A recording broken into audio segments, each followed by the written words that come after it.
Hello, everyone. You're welcome to this episode of the Intervention Matters podcast. Welcome back to this platform where we share information, we discuss the interface between science, neurodiversity, and practical solutions. What we talk about is very useful for families, parents of children with neurodiversity, for educators, and anyone supporting a child or young person with neurodiversity. I'm very pleased today to have Dr. Norrine Russell, who is going to be sharing some very useful information. I just want to welcome Dr. Russell first. Thank you, Norrine. Thank you for joining us. Thank you for accepting our invite to connect. I'm thrilled to be here. My early work in my career was all about prevention and early intervention, and I really feel that this area needs so much more focus when it comes to neurodiversity, the early intervention piece. And so I'm thrilled to be here and have today's conversation with you. Thank you. Thank you so much. As a clinician, I see lots of young people, children who come in, young people. And I always say to my colleagues, the nice part is giving the diagnosis, but then what? What happens after that? Because they've got a life ahead of them, and these young people have to navigate life. And yeah, I feel, we need to be giving very practical solutions to help support them. And so I'm really pleased. And having read about your work and seeing what you're doing, I felt that yes, it was a great episode to have. Thank you. And we all know about the typical child where, families keep wondering, they hear this all the time, possibly going for school feedback evenings, what we call parents' consultation here, parents' evening.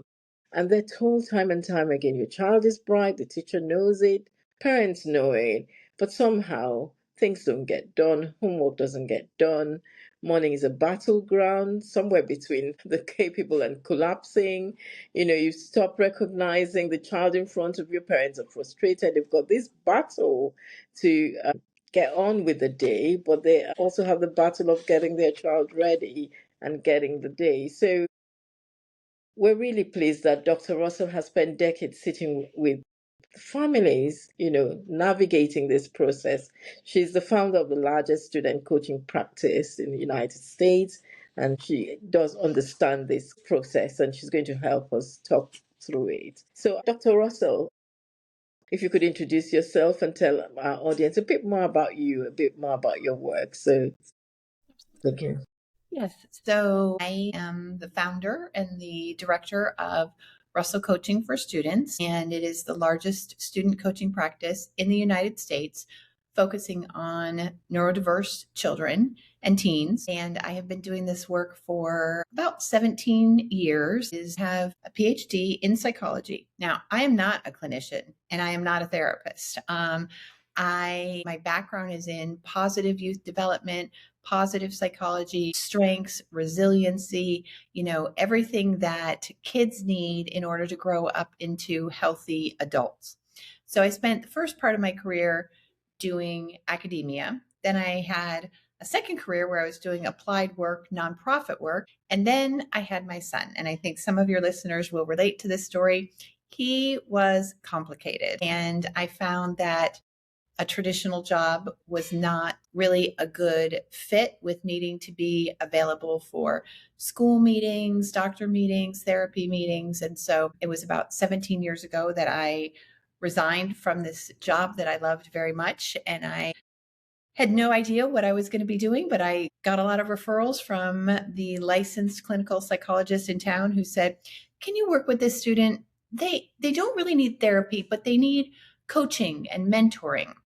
So I said yes because they were my friends and colleagues, and had no idea that 17 years later that would grow into the largest student coaching practice in the country.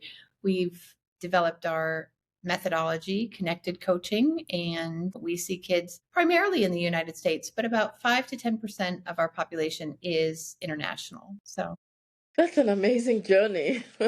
How one thing leads to another, but it's just amazing, isn't it? That your career pivoted in another direction, but it's been a great direction, and you're doing work that's so, so useful and meaningful for a lot of families. Because this is usually the crunch point for lots of families that we see. So thank you so much. Now, I'm just going in from a coaching, you work primarily with older students. What age do you are the children or the young people you work with? We generally start at about age 8 or 9. In the Okay. United States, that corresponds to third grade, which is a big jump up from second grade. So I know you have a lot of international listeners. I'm not sure how that corresponds to their education systems, but at 8 or 9, generally, the reason why school becomes more demanding is that a student is expected to be able to read fluently and to have their math facts down. And sometimes, when those things haven't happened, there can be, some questioning of, you know, what's going on. So we start at age 8 or 9, and we work with students through upper elementary, through what here in the States is called middle school and high school, and then through college. We generally work with people up to about age 25 or so. Now, sometimes by the time they get to that age, sometimes they're in college, sometimes they're not in college, sometimes they have a job, sometimes they don't have a job. But because my background is in developmental psychology, I think it's really important that we start as soon as possible with teaching some of these skills that kids who have ADHD or autism don't necessarily come by intuitively. So yes, we start early, and then, follow all the way through to young adulthood. That's great. I know your focus is more on coaching because you said that at the beginning. For the purpose of our audience, because sometimes people don't, can't really differentiate what coaching and therapy is. So I'll be grateful if you can, just expand a bit on that for our audience. Yeah, they really are two different things. And so while there is overlap in the way any individual person practices, there could be, similar outcomes. But in general, we think of therapy as being designed to treat and hopefully reduce the symptoms of some kind of diagnosis, anxiety, depression, bipolar. Therapy is meant to be treatment for a mental health diagnosis. Now, of course, we could get into the nitty gritty of that. We could say therapy can also be supportive and things like that. Mm, But what coaches do, coaches are their role, their lane is to focus on skills and strategies. So, helping the child with ADHD or autism to build new skills, life skills, daily skills that they need. And interestingly, therapists are not really trained in coaching, in that kind of okay. practical daily, okay, we need to get out the door in the next 20 minutes. What do we do? And so there is very much a need for both therapists and for coaches. But I'm very honest and direct about this. The coaching profession needs to get to a point where it is licensed and regulated, because it's not currently in the way that medical practitioners are, in the way that therapists are. And so anybody can Mm, be a coach. And I think that's an important thing for your listeners to understand. And maybe part of why they see so many options for coaching out mm. there. Because I've seen, lately friendship coaches, marriage coaches, in addition to, job coaches. But the piece of this that's so valuable with our neurodivergent children is that we really know that their executive functioning can be about 30% delayed. And Right. so coaching can help to build those executive functioning skills so the child is less at odds with what the developmental expectations are at school. Thank you so much. Thank you, Norrine. That's so helpful because as you were speaking, I was thinking to myself, almost every child I see in clinic needs a coach because it's almost something that you want to say after a diagnosis. The next thing is that they should be assigned a coach to work through that process. Very interesting. the United States medical bodies, like the American Academy of Pediatrics, therapy is not first line treatment for ADHD. Medication, school plan, and parent education is. And so it's very interesting. We have not come together as a field Mm-hmm. to be pushing the same message. Yeah. We need to have a science based, evidence based treatment program. And Yeah. where coaching comes in is in the skill building, not doing therapy, right? But in the skill building. So there is definitely a place for ADHD coaching in terms of education, advocacy, and skill building. Yeah, I completely agree with you because I know we started off talking about the fact that you work with helping children with their executive function challenges, and that's the key thing. That's the crux of the matter with a lot of the young people with ADHD, ASD. Is this is where they're falling apart, and this is where a lot of the frustrations, a lot of the conflicts. This is what comes in. And yes, we can treat with medications, we can do that. But I always say to families, it doesn't resolve that problem. So medication treatment, yes, it would reduce some of the other symptoms, but because they come back saying, oh, but he's still this, he's still poorly organized, he's still this, and Dr. Takon, and I say to them, no, I'm not going to increase the medication because this part of the challenges are not going to be resolved by medication treatment. And that's why, I'm saying almost every child should be having some access to coaching to help with their skills. And Norrine, for the purpose of our audience, if you could please explain what we mean by executive functioning so they can follow as we're talking. Yes. So this is so important to understand, but it is not complicated. We came up with this term, 10 or 20 years ago, executive functioning skills. And it doesn't intuitively explain itself, right? But for the sake of your listeners, think of the person who is the executive of a company. If they're the CEO of the company, they are responsible for the big picture. They're responsible for planning, for prioritizing, for making sure people follow through on things. They're responsible for hitting goals, for time management, for looking at what's going on and examining it, right? The CEO of the company is directing everything. Well, so the reason why we took this particular set of life skills and called it executive functioning skills is it's the set of skills that allows us to be the executive of our own life.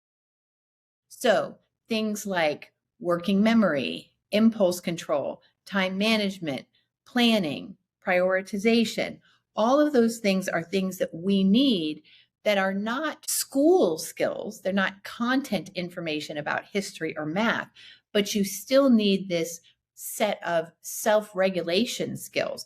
Personally, I like the word self regulation skills. I think it is more accessible and more intuitive, but that's not the direction that we've gone right now. It's executive functioning skills. And so every single one of us needs to have these executive functioning skills. What we need to understand about kids who are neurodiverse and adults who are neurodiverse is that the development of these skills can be delayed or can be, in the case of a child who has both ADHD and autism, can be in conflict with each other. And so this is where coaching, good coaching based on the neuroscience of ADHD can come into play to teach a student these skills. So I love that you brought up medication, right? We all know two things. We all know two things. If you're the parent of a kid with ADHD, you've heard this: pills and skills, and pills don't teach skills. And so, yes, you can get that core attention regulated with medication, but that child is not going to know anything more about how to manage time or organize their backpack. Yeah. It's two separate things, pills and skills. Yes, definitely. And I think that message needs to go out more because I think the people feel the minute the child's got an ADHD diagnosis, The next thing is, the treatment with medication, and that solves everything. So it is beyond that. It goes way beyond that. Now, in terms of early identification, we don't see children until they're at least 5 or 6 before they have an assessment according to the guidelines. So we don't see them much younger. But for some parents, they would wait and think, okay, she's just going to get a bit more mature. We'll just wait for them to grow out of it. They'll get better as they get older and they start seeing the things not really getting better. At what age would you say parents should begin to take action and not really continue the wait and see approach? When would you say parents should be worried? At my practice at Russell Coaching, we just try to stay consistent with the American Academy of Pediatrics recommendations for the identification and treatment. We're not medical practitioners, but we feel as part of the child's team, we want to be on board with what does the science say. And the American Academy of Pediatrics takes a very proactive stance. If the child is struggling in school, if the child is struggling at home, if anyone has a reason to be concerned, then do the evaluation. I wish we would start thinking of an ADHD evaluation the same way we do for physical injuries. Your child got injured on the sports field. We need to go, get tested to see, is there a concussion or is there a broken bone? The answer could be yes. The answer could be no. It doesn't change the reality, right? Like the concussion or the broken bone is there regardless of whether you go. The ADHD is there or not there. What we miss out on when we don't go early for that early identification,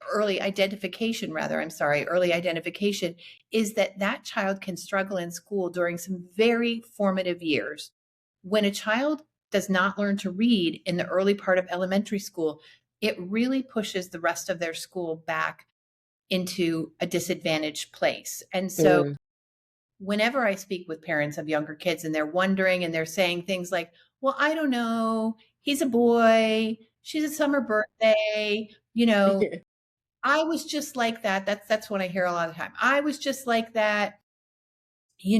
I always very gently, with love and kindness, say, it's a question. It's a question that we should get answered. And the answer might be yes, there's ADHD. And the answer might be no, there's not ADHD.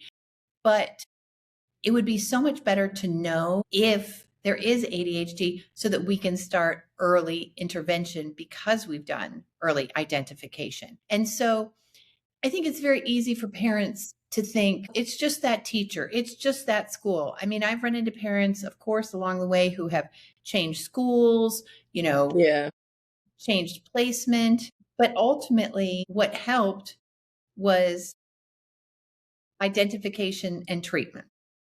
Yes, I agree with you.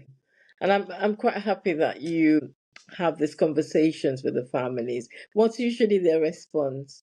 Are they receptive to it? Yes, I think they are because, many times what happens, especially with the younger ones, is, and I was like this when my kids were this age, that my kids are teenagers now, but I expected school to be the authority and the leader, right? And I sort of felt like, well, if school wasn't telling me there was a problem, there was no problem. And the reality is that as parents, we are the advocates. As parents, we are the ones who are responsible for that child ultimately.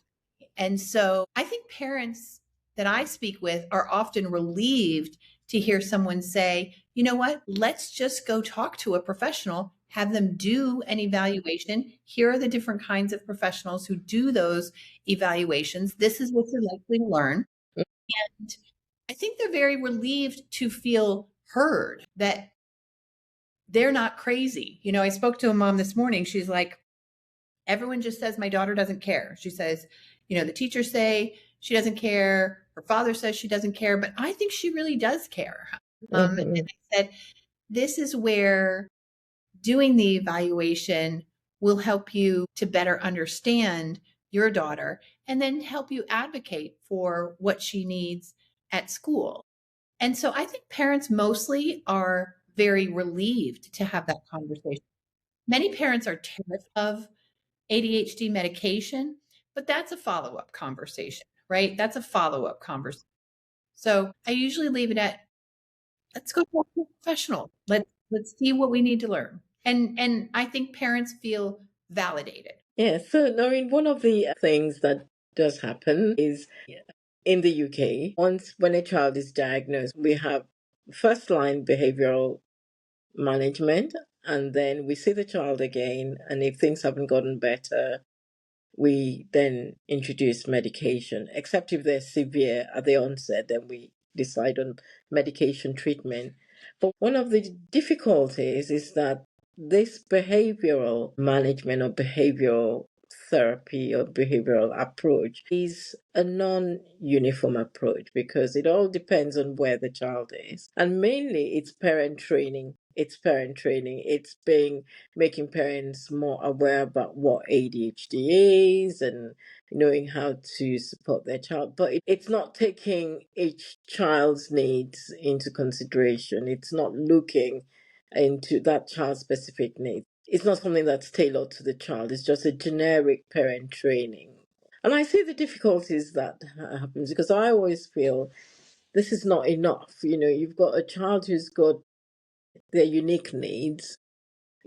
How do we navigate that process and help that child through that process? And it's very difficult when the families come back and say things are still the same and all that. Then you go on medication treatment. The schools are not really having that information or skills to help support the child through that because again they've been giving generic information about what to do for the child in terms of school adjustments and reasonable adjustments. So I do agree with you that we are not cohesive in the way that we approach supporting children who've had a diagnosis, who many of them, the executive function is a huge part. And I love what you use about self regulation. That is a very huge part of what we continue to see. That's a huge part of where the conflict lies with the child, where the child struggles at home. I don't know whether in the United States things are different, but listening to you today, I just keep thinking, gosh, we do need a different approach into how we support children with ADHD. I don't know what your take is in terms of what happens in the States. No, we absolutely need a whole different system. First of all, I think one of the confusing things is that as a parent, you ask other parents, where should I get my kid evaluated? I think they have ADHD. You can go to the pediatrician, you can go to a neurologist, you can go to a psychiatrist, you can go to a psychologist. Parents don't live in that world. I mean, unless they happen to, but most parents don't. And so they don't know what are the relative merits of which type of professional are you going to, right? The pediatrician is going to do a medical evaluation. The psychiatrist is going to look at the medical evaluation, but also take a look at things that could be comorbid. The psychologist is also going to look at things that could be comorbid, but also take a look at the education side of things. And as a parent, you're just lost. I mean, if you think your kid has a broken leg, you're not the one who figures out which doctor to do, right? No, go to the emergency room. We need to get the x-ray. The x-ray technician's going to do it. And then, the bone doctor's going to decide. You don't have to educate yourself about how to take your kid through getting an x-ray and a cast for a broken bone. But you do with ADHD. You have to know. So I think there needs to be, first and foremost, a lot more cross-disciplinary connection and communication. We need to come together, everyone. Medical professionals, education professionals, mental health professionals, and coaches need to be at the table and say, what do we know? What is science-based? What should every family who's leaving with a diagnosis know, right? And it wouldn't be that hard. And there are organizations that could take the lead on that. But what families need to know is that there is a logarithm. There is a treatment that should get followed, like you're saying, in the United States, under 6, behavioral therapy is first. At age 6, medication becomes first line with behavior therapy, parent education, and a school plan. close second. I think that also we need to more consciously be willing to debunk the myth that medication is dangerous and that medication should be the last thing you do, right? Mm, Because what medication does, and you speak to this, it's your area, but mm, it's help with the impulse control mm, and the attention regulation. Those skills so much that we can teach. We can teach time management. We can mm. teach planning. We can teach prioritization. But if a child is so impulsive that they can't sit Yeah, in their seat or their brain is just wandering and distracted all the time, yeah, that's why pills plus skills. And pills often set the stage for the skills to to take. take care. And so, I think there's a lot of work yet to be done coordinating different fields when it comes Yeah, to ADHD. yeah, Because ultimately, when a child doesn't get identified and they don't get treatment, they end up not feeling great about themselves. And we know what the outcomes of untreated ADHD are. They're not good. yeah. Yes, they're not good. And the thing is, a lot of them actually, I mean, here, what tends to happen a lot is so many of the children, because of their executive function challenges, some of them don't even get to finish school. They are excluded sometimes, they drop out of school, and which makes it things worse. There's conflicts going on. Some of them end up leaving school before they even complete it, which makes it even more difficult to get them back reintegrated. And again, this is the fragmentation that takes place because they come to you in the clinic and you're having a conversation with the families, but you were not able to connect the the other people that they need. I can tell you, most of my patients don't have a coach. They don't have access to a coach. They don't have somebody working with them to navigate this. So it's like you said, families troubleshooting. Where does my child need mental health? Sometimes many times, not even sometimes, we refer to the mental health services and they say no, the child doesn't meet their threshold, and so they decline the referral. So families are in a very tough state because they're trying to find out, like you said, who does my child need to see to help solve these problems? And we need a different approach. I 100% agree with you. We need a different approach in which we're supporting and approaching a post diagnosis support for Yes, children with ADHD. absolutely, we do. Good. And coming to your coaching approach, do you want to talk a bit more about that to the audience so that they can actually see what happens? Yeah.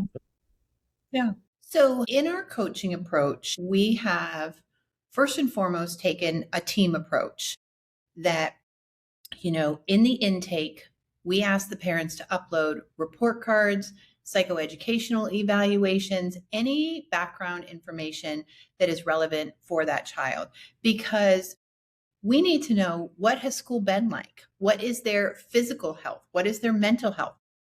We're not treating their physical or mental health, but it's part of who that student is as a person. Mm, And we also talk in that intake about what are the child's strengths? What are they good at, both at school and in life, And not just, oh, they're good at English and math, but they're good at advocating for themselves. They're a great writer, they are curious about science, right? Coaching is strengths based. So we want to know what's good about that child. mm, After that intake at my practice, the student gets matched with a coach, and then the coach begins to meet with the student. And the first thing we do with that student is we do a strengths assessment to mm, co discover with that child what their strengths are. And we do this for every age student we work with. And it's a wonderful place to start because if you think about our kids with ADHD or autism, they have often felt like they don't fit or they don't belong. Sometimes they are at an age where they've gotten a lot of negative feedback, right? Nobody has ever started working with them and said, let's take our first session and figure out what are all the great, wonderful things about you. I mean, that is a powerful experience for a child who has been put on detention, who has had zeros on missing assignments, who has gotten yelled at, had their phone taken away, whatever it might be. So that first session is all about identifying their strengths, identifying their values, identifying what they're good at. And then we do go on and we do an executive skills questionnaire with them to help them figure out, okay, actually, I'm good at starting things, but I'm terrible at finishing things. Or, you know what? I can't get started to save my life, but once I get started, it's like my brain kicks in and I can finish it, right? So we bring this self-awareness to the executive functioning skills so that the student can begin to accept that and to grow.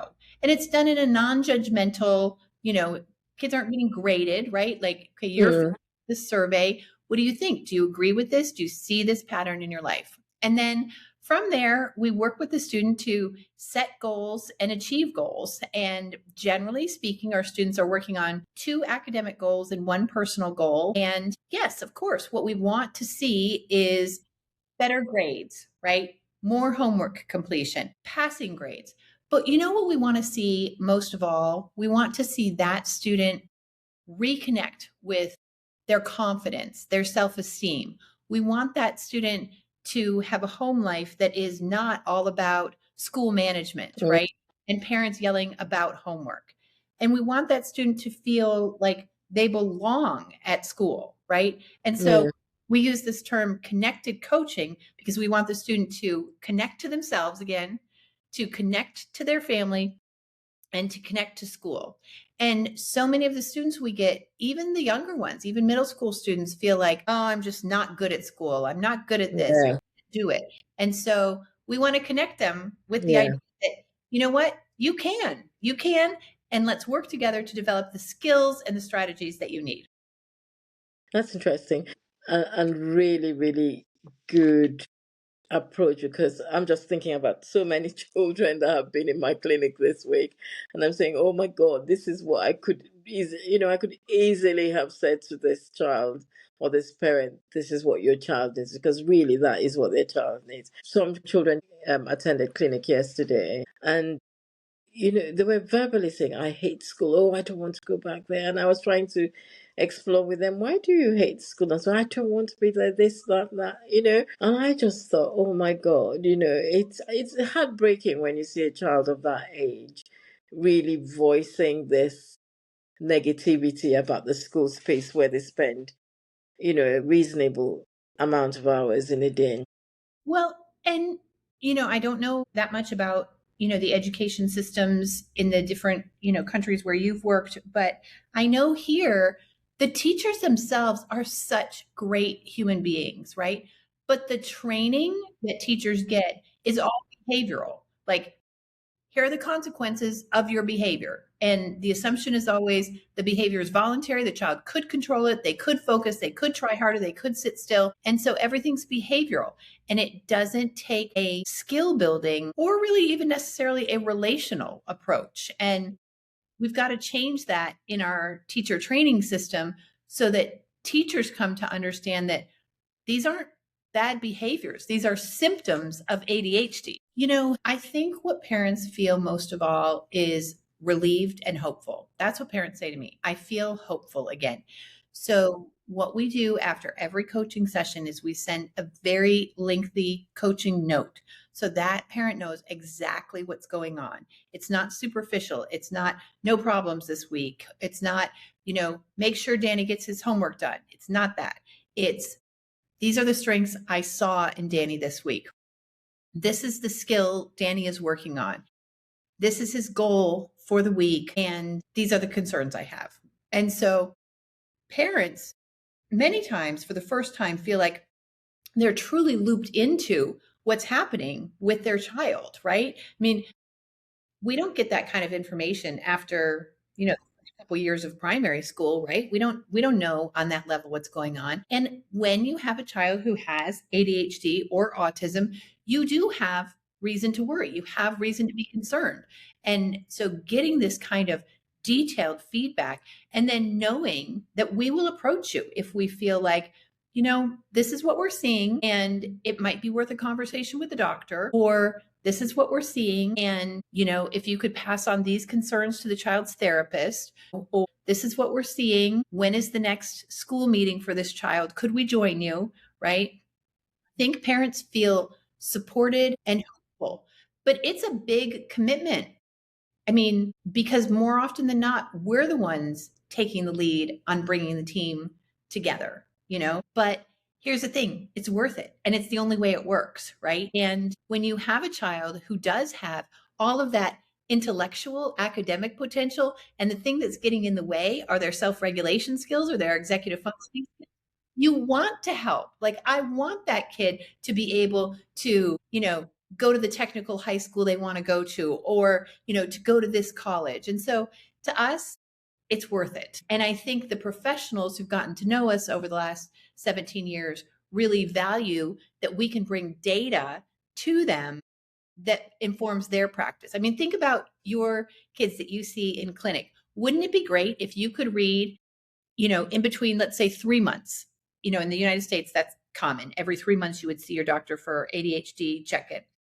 What if you could read 3 months of coaching notes and see how is that child doing? And it was sent over to you. It was part of the file. You could skim it. You could see things are good, things are not good here. I mean, wouldn't that be such helpful data to have? Yeah. So unlike a lot of executive functioning practices, I don't hire any recent college graduates. Where there are two assumptions we don't make at Russell Coaching. One, if you were a good student, you'll be a good coach. We don't believe that. People can have great executive functioning skills, but not be a great executive functioning coach. Second thing, you can have ADHD or autism and not necessarily know how to be a coach. So those two things are out the window at my practice.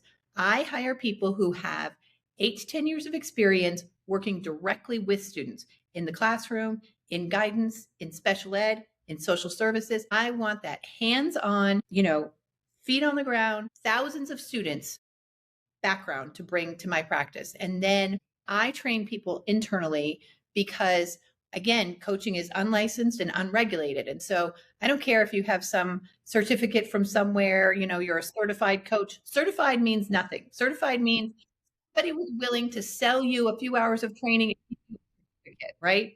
Certification is meaningless. So we train internally so that we are internally consistent and up to speed on what is the science of ADHD, what is the science of autism, what is the science of how kids learn, right? And so is that perfect? No, that's not perfect. But, there's no degree in coaching, there's no licensure needed. And so we just, as a practice, I'm very fortunate to have found, we have 24 coaches at this point, and everyone is just kind of geeky and nerdy about these topics, and they care. And a lot of the coaches come from an education background. But you know what they say to me? They say, I wish I could do this full time. I feel like I'm making a difference. I feel like this matters, this works. And I wish school worked, but school is just a system that doesn't work for these kids. And so I think that, training is important to us. So is hands-on practical experience. It's not enough if you are a good student, and it's not enough if you have ADHD or autism. Well, right. I mean, this is such an enormous concern in our culture right now because parents have gotten the message, be more involved, be more engaged, love your child,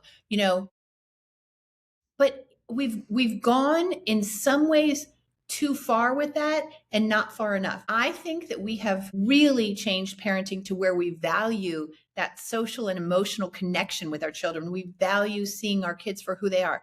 That is great. Sometimes, though, in doing that, we have let go of one thing that Harvard University Study for Child Development has said continuously for the last few decades. High expectations are important. They are one of the 3 significant factors for kids becoming adults. And I worry a little bit about parents who just back down off having expectations of their neurodiverse kids. You have to measure it, right? And you have to time it. But we can't just say, oh, well, my child is going to throw a tantrum or have a meltdown, or they can't do that. And we can't do it when they're 16, 17, 18, because all we're doing is creating even more of a gap between our students and their peers.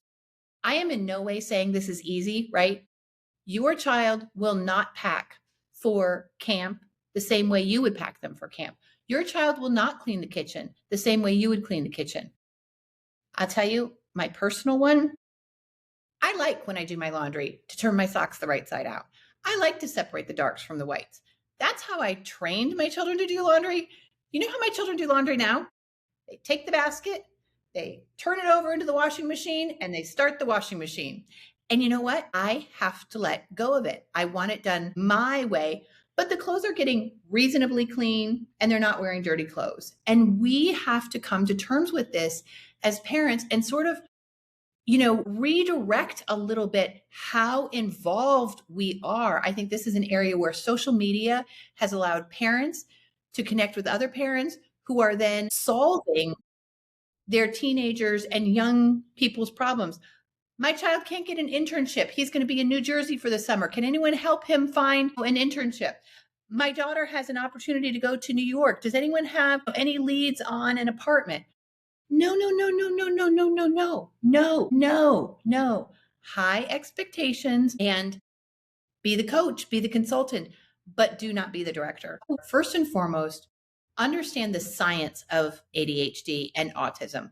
Learn what is really happening in the brain and learn what scientists, medical scientists, neurologists know about that condition. Don't rely on asking people online, is this normal? Does your kid with autism also do this? Go and learn the science, your own self. Ask wise people questions. The second thing that I would say is learn, what does ADHD or autism mean for your child, right? We know that 2/3 of kids with ADHD have something else going on: anxiety, depression, autism, dyslexia, dysgraphia. So we can't just say kids with ADHD need this, because we've got to differentiate between kids with ADHD and anxiety, kids with ADHD and learning differences, and kids with ADHD and autism, right?